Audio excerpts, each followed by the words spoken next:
the band through the early 80s, and then it was time for the band to go their separate ways, none too amicably according to inside sources. Sammy Hagar replaced David Lee Roth, and a lot of people were skeptical, but they released their first record, 5150, in 1986, sold over 2 million copies. Since then, they've recorded 3 other albums together. Their latest release is called For Unlawful Carnal Knowledge, which is an acronym for a very naughty 4-letter word.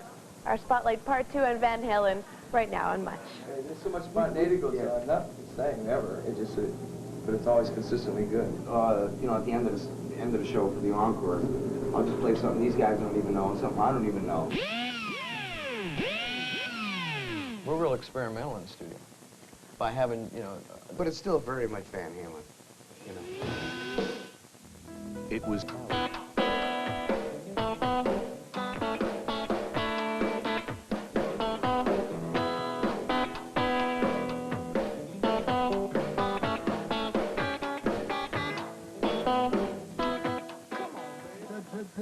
Diamond Dave, you don't even have to ask me any goddamn questions, baby, honestly.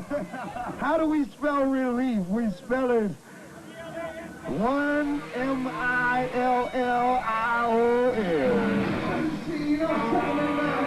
Wow, son of a gun. All right.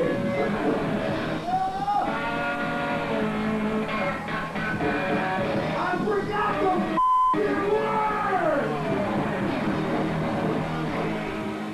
Are you at all sorry about the sort of mudslinging aspect that kind of happened in the press? I think everybody has perfect... It's there to me. I mean, it's over, it's water under the bridge, you know. They have taken it upon themselves to attack me. He's got his own thing. Every single opportunity they have. We got our thing, so leave it at that. I don't talk about Van Halen, not once, on my stage during my show, and I haven't on this tour. I haven't seen him, you know, so I don't know. You have? Not as of late. Right? Him and I, have a drink every night, man. I kind of figured that. Thank God you are a rock and roll band, but in this day and age, we have precious few, flat out, bottom line, rock and roll bands. I couldn't agree with you more. I like the way you said that, because we are not heavy metal, we are not pop, we are not whatever. Techno, new wave, whatever. English faggot stuff, you know, we're not.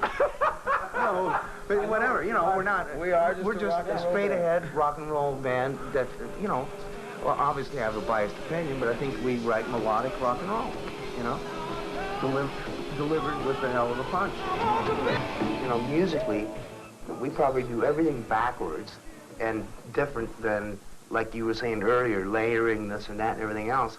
I mean, the last track we just cut, all 4 of us were in one room, 2 microphones. I mean, this is something they did in the 30s, you know? Okay, so our philosophy is, no matter how you achieve it, if it sounds good, it is good. Who cares if you didn't do it modernly or whatever? Or technically right. That's what I meant, you know. Or digitally. Right.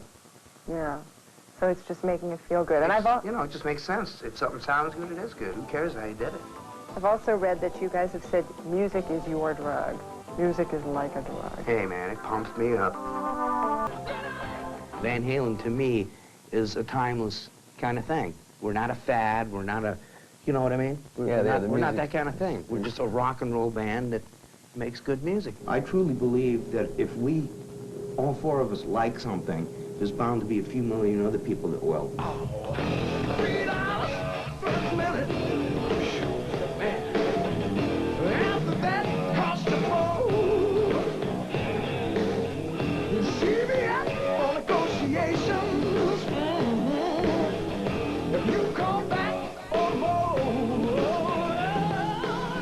If I could quote something from a movie I saw, Spinal Tap, and they asked their keyboard player, he said, have a good time all the time.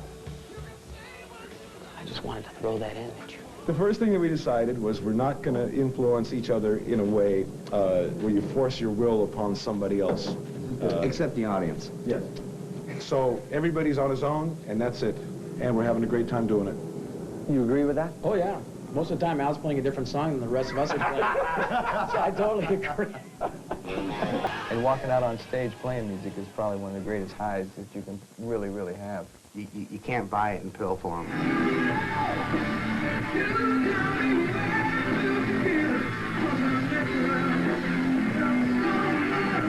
If you go and play in front of people live, not only do you get an instant response, you know that it's gonna, if the audience likes it, it's a validation of what you're doing, that it's safe. You're on the right track, so to speak. And I think every musician, whether they say so or not, wants to be listened to and liked. You know, who the hell wants to play something in some this type of deal? And playing live is the best barometer.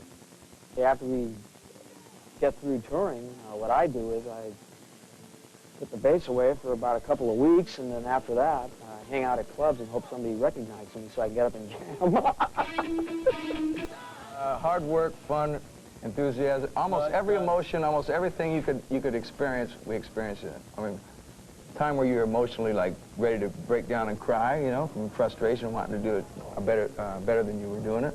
And there was moments where we were laughing so hard we couldn't even work.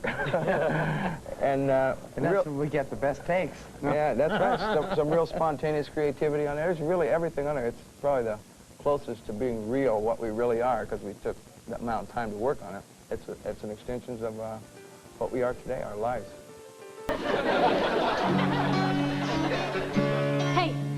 Hey, you! Excuse me, I'm afraid you're gonna have to take that outside. Excuse me? Did you hear me? Take it outside. Can you hear me? What? Who do you think you are? Fried chicken man?